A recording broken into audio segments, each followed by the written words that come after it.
Bienvenidos. Ahora vamos a resolver el siguiente problema. Dice, si el tamaño de un conjunto A es n y n es menor que infinito, entonces el tamaño del conjunto potencia de A es igual a 2 a la n. Vamos a probarlo por inducción matemática. Primero vamos a trabajar con el caso base para n igual 1. Entonces supongamos que el tamaño del conjunto A es 1. Bueno, queremos demostrar, aquí vemos que queremos demostrar una condicional, es decir, algo de la forma P implica Q. Cuando nosotros queremos demostrar P implica Q, podemos usar varios métodos, el método directo, método indirecto, también podemos usar contradicción, pero en este caso vamos a usar el método directo. Entonces vamos a suponer que el antecedente es verdadero. En nuestro caso, el antecedente es que el tamaño del conjunto A es n. Y como estoy para n igual 1, entonces debo suponer que el conjunto A tiene solamente un elemento. Como el conjunto A tiene solo un elemento, entonces el conjunto A es de esta forma. Es decir, un conjunto con un solo elemento. Entonces, el conjunto potencia de A va a ser solamente el conjunto vacío y el mismo conjunto A. No hay más subconjuntos. Por lo tanto, el conjunto potencia de A tendrá dos elementos. Y podemos ver, aquí tenemos uno que es el vacío y aquí tenemos otro, entonces tiene dos elementos. Eso significa que el conjunto potencia de A es igual a 2 a la n. Esto demuestra que nuestra condicional, la condicional que me están dando, es verdadera para n igual 1. Ahora vamos a suponer que el enunciado es cierto para n, para un n mayor o igual que 1 fijo. Bueno, vamos a suponer entonces que si yo tengo un conjunto A de tamaño n, donde n es mayor o igual que 1 y n lo estamos suponiendo que está fijo, entonces el tamaño del conjunto potencia de A debe tener 2 a la n elementos. En otras palabras, cuando tengamos un conjunto de n elementos, automáticamente el conjunto potencia ya sabremos que tendrá 2 a la n elementos. Así que ahora vamos a demostrar que el enunciado es cierto para el siguiente valor de n, para n más 1. Lo mismo, como quiero probar una condicional P implica Q y estoy usando el método directo y lo quiero probar para n más 1, entonces voy a suponer que el antecedente es cierto, es decir, voy a suponer que tengo un conjunto A con n más 1 elementos. Es decir, yo quiero probar algo de esta forma. Si yo tengo un conjunto A con n más 1 elementos, entonces el conjunto potencia de A tiene 2 a la n más 1 elementos. Así que por el método directo voy a suponer que tengo un conjunto A con n más 1 elemento. Voy a suponer que esto es verdadero y a partir de esta suposición y también a partir de la hipótesis inductiva, usando estas dos suposiciones, debemos de alguna forma demostrar que el conjunto potencia de este conjunto A tiene 2 a la n más 1 elementos. Bueno, entonces debo suponer que tengo un conjunto A y que este conjunto A tiene n más 1 elemento. Bueno, como el conjunto A tiene n más 1 elementos, el conjunto A tiene esta forma. Puedo suponer que tiene n más 1 elemento, entonces puedo suponer que el primer elemento es de la forma A sub 1, luego sigue un elemento A sub 2, A sub 3, hasta llegar a un elemento A sub n, después sigue A sub n más 1.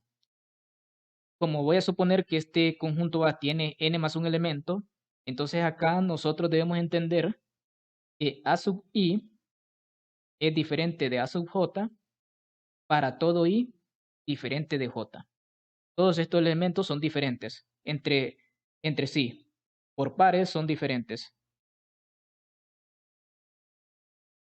Bueno, recordemos que P pertenece al conjunto potencia de A si y solo si P es su conjunto del conjunto A.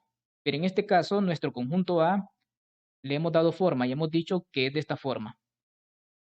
Entonces, B pertenece al conjunto potencia de A si y solo si B es su conjunto de A. Bueno, aquí pueden suceder dos cosas. Vamos a considerar dos casos.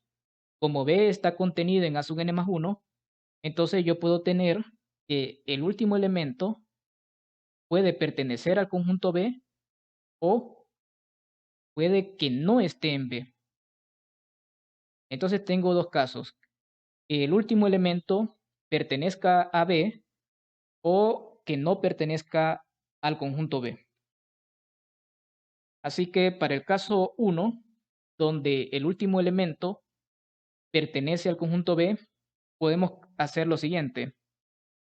El conjunto B, como contiene A sub n más 1, entonces es de esta forma. Es de la forma un conjunto C unido con el conjunto que contiene a sub n más 1. Es decir, como contiene a sub n más 1, entonces yo lo puedo considerar al B como un conjunto C unido con el conjunto que solamente contiene a sub n más 1. ¿Quién será este conjunto C? El conjunto C son los demás. Como B, estamos suponiendo que está contenido aquí. Entonces el conjunto C es el mismo conjunto B, solo que le estamos quitando el último elemento. Y al quitarle el último elemento, como B ya estamos suponiendo que está contenido en la colección A sub 1 hasta A sub n más 1, entonces al quitarle A sub n más 1, el conjunto C va a estar contenido en este conjunto. Luego, para el caso 2, es cuando A sub n más 1 no pertenece al conjunto B. Como A sub n más 1 no pertenece al conjunto B, esto significa que B va a estar contenido solamente en la colección que contiene a sub 1 hasta A sub n. Es decir, estamos tachando el último elemento. Si B está contenido en la colección desde A sub 1 hasta A sub n más 1 y no contiene al último, entonces solo va a estar contenido en la colección de los primeros n elementos. Es decir, esto, B está contenido en la colección que contiene a sub 1 hasta A sub n. Por lo tanto, hemos visto que el conjunto B va a pertenecer al conjunto potencia de A si y solo si B se puede expresar como un conjunto C unido con el conjunto que solo contiene a sub n más 1, donde este conjunto C es su conjunto de la colección de los primeros n elementos. Entonces, esto de acá es el caso 1 y también tenemos el caso 2, porque hemos visto que P puede contener al último elemento a sub n más 1 o no. En el caso 2 es este, cuando este sería el caso 2, este era cuando a sub n más 1 no pertenece al conjunto B. Y en el caso 1 es cuando A sub n más 1 sí pertenece al conjunto B. Es decir, en el caso 1, B se puede expresar como un conjunto C unido con el unitario A sub n más 1, donde C pertenece al conjunto potencia de la colección de los primeros n elementos. Y en el caso 2, P digamos que es el mismo C, es el mismo C. Bueno, prácticamente tendríamos que para el caso 2, B se puede escribir como un C, donde C pertenece al conjunto potencia de los primeros n elementos, y en el caso 2, B se puede escribir como C agregándole el último elemento, A sub n más 1.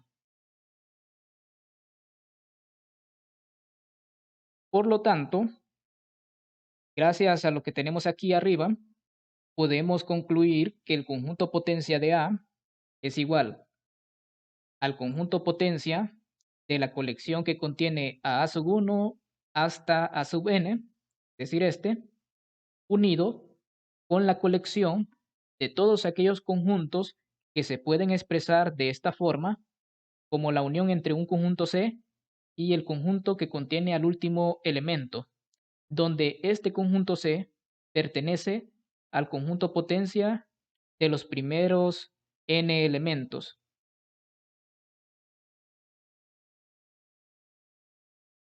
En otras palabras, el conjunto potencia de A es igual a un conjunto X unido con un conjunto Y. A este conjunto de aquí, al primer conjunto potencia, a este de acá, le estamos llamando X, y a este otro le estamos llamando conjunto Y. Entonces, el conjunto potencia se puede expresar como la unión de dos conjuntos, X y Y, donde, como he dicho, X es el conjunto potencia de la colección de los primeros n elementos, y Y es la colección de todos aquellos conjuntos que se pueden expresar como la unión entre un conjunto C y el conjunto que contiene el último término, donde C pertenece al conjunto potencia de los primeros n elementos, es decir, que el conjunto Y es la colección de C unido con el último término, donde C pertenece a X, al X que hemos definido como el conjunto potencia de los primeros n elementos. Observemos lo siguiente. X intersectado con el conjunto Y debe de ser el conjunto vacío. Recuerde, el conjunto X era el conjunto potencia de los primeros n elementos y el conjunto Y es la colección de los conjuntos que se pueden expresar como la unión que aparece aquí. Bueno, vamos a probar que X intersectado con Y es vacío cuando lo usual, lo común, para probar que un conjunto es vacío es suponer lo contrario, razonar por contradicción. Entonces vamos a suponer por contradicción que la intersección es diferente de vacío. Y si un conjunto es diferente de vacío, significa que hay al menos un elemento. Entonces, podemos garantizar que existe un conjunto B en esta intersección. Si el conjunto B pertenece a la intersección entre el conjunto X y el conjunto Y, entonces B pertenece al conjunto X y B también pertenece al conjunto Y. Pero X es el conjunto potencia de la colección de los primeros n elementos y el conjunto Y son todos aquellos conjuntos de esta forma. Significa que si B pertenece a Y, entonces B es igual a un conjunto C unido con el último elemento. Pero como es esta unión contiene al último elemento. Por lo tanto, si B pertenece a Y, esto implica que A sub n más 1 pertenece a B. Y si B pertenece a X, esto implica que B está contenido en la colección de los primeros n elementos.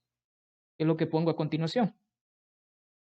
B estaría contenido en la colección de los primeros n elementos y A sub n más 1 pertenece al conjunto B. Entonces, si B está contenido en esta colección y B contiene a este elemento, A sub n más 1, eso implica que A sub n más 1 pertenece a la colección A sub 1 hasta A sub n. Y esto es algo absurdo. ¿Por qué? Recuerden, yo tengo que X pertenece a un conjunto A y A es su conjunto de otro conjunto B, entonces todo elemento que esté en A debe de ser un elemento de B. Por lo tanto, X debe estar en B. Eso es lo que tenemos acá. Yo tengo aquí un conjunto que contiene a B y ya sé que el conjunto B contiene el elemento A sub n más 1. Entonces A sub n más 1 debe de pertenecer a esta colección.